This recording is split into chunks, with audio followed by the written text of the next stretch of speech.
Earth formed about 4.6 billion years ago from the cloud of dust and gas that surrounds the Sun. The process of the formation of the Earth began with the formation of a cloud of gas and dust in the early solar system.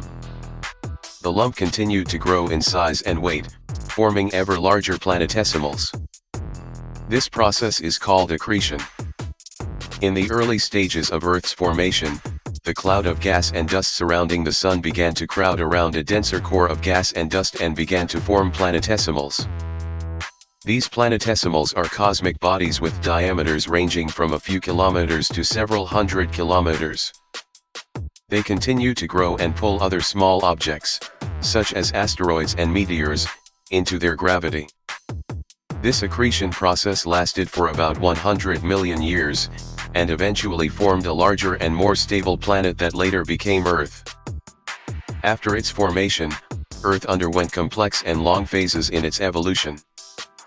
One of the important phases is the formation of the core, mantle, and crust.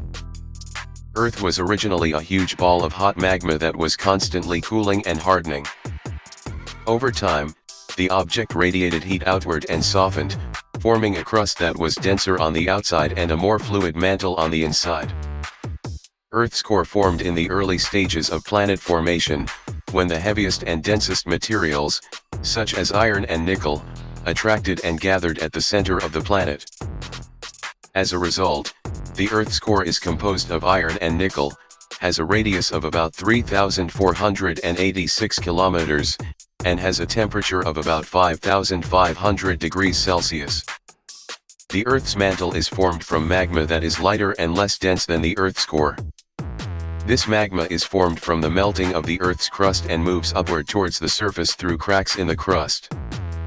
The mantle has a radius of about 2,900 kilometers and a temperature between 1,000 and 3,700 degrees Celsius. The Earth's crust was formed from magma that cooled and solidified on the planet's surface. The Earth's crust is made up of materials such as granite and basalt.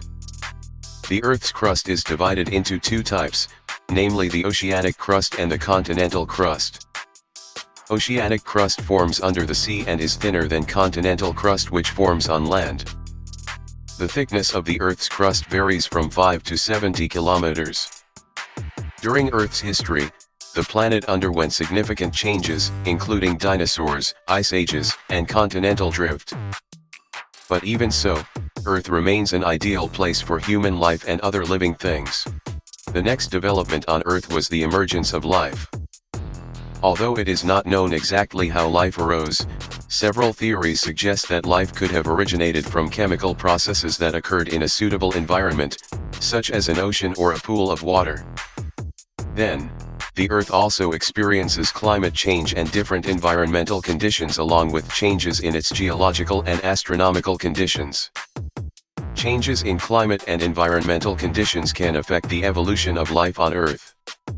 Today, Earth is home to millions of species of living things that live in ecosystems that are interdependent on one another. We as humans must strive to protect the Earth and maintain the balance of its ecosystem so that life on this planet can continue. All of these processes make Earth a unique planet teeming with life. However, we must also be aware that Earth is the only planet we have, so we must be responsible for keeping it habitable for future generations. Efforts to maintain the sustainability of the Earth require collaboration and cooperation from all parties, be it governments, communities, companies, or individuals. There are several things that can be done to protect the Earth, including 1. Reducing greenhouse gas emissions. Emissions of greenhouse gases such as carbon dioxide, CO2, and methane, CH4, can increase global temperatures and affect the climate on Earth. Therefore, we can reduce greenhouse gas emissions by using renewable energy, saving energy, and minimizing the use of motorized vehicles. 2.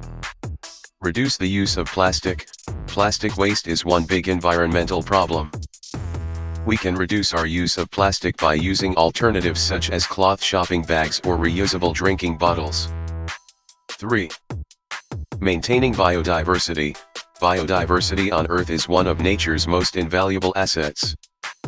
We can maintain biodiversity by not destroying natural habitats, reducing the use of pesticides and herbicides, and promoting sustainable agricultural practices. 4. Reduce waste. We can reduce waste by choosing durable and recyclable items, separating organic and non-organic waste, and using environmentally friendly products. 5. Safeguard water resources. Water is a very important resource for life on Earth. We can protect water resources by reducing water use, not dumping waste into rivers or seas, and promoting environmentally friendly water treatment technologies. By taking care of the Earth, we also protect the continuity of life and the future of this planet. Every individual has an important role in protecting the Earth, so that we can leave a better planet for future generations.